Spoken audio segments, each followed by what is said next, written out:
हाँ जी, अस्सलाम वालेकुम जी। सारे दोस्तों का की हाल? उम्मीद करदा वां ठीक हो दे खैर खरीत नालों वधी। असीं लाभ गढ़दे पए ने, मशीनी लाभ मिट्टी छाणदे पए ने।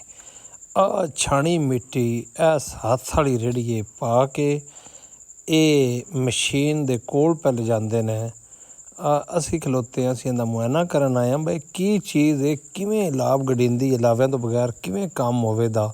चलो अगले साल असीं भी मशीनी गड्ढां दे ये सोच के समझ के असीं आए हाँ। मशीन है, बंदा कईयां ना दे सुदे लै मिट्टी इन्हां दोवां बडोलियां पाई होंदा, विशकार बडोले च बींगे।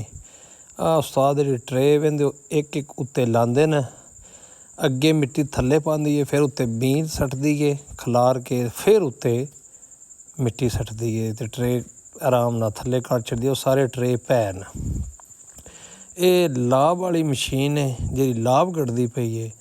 उस तो बाद फिर दूजियां मशीनां भी होंदियां मुंजी लाहण वालियां, जदों लाभ वड्डी होवे दी वेंदे ओह् ट्रे किवें लैण दे विच उस लाए न। ये कोई इन्हां दा हिसाब किताब है किन्ने ट्रे होए ते किल्ला लग्गे दा, ये सानूं नहीं पता, ये मशीन वालियां नहीं पता। जट्टां नूं अगर एड्डा पता होवे ते मुड़ केह्ड़ी गल्ल है।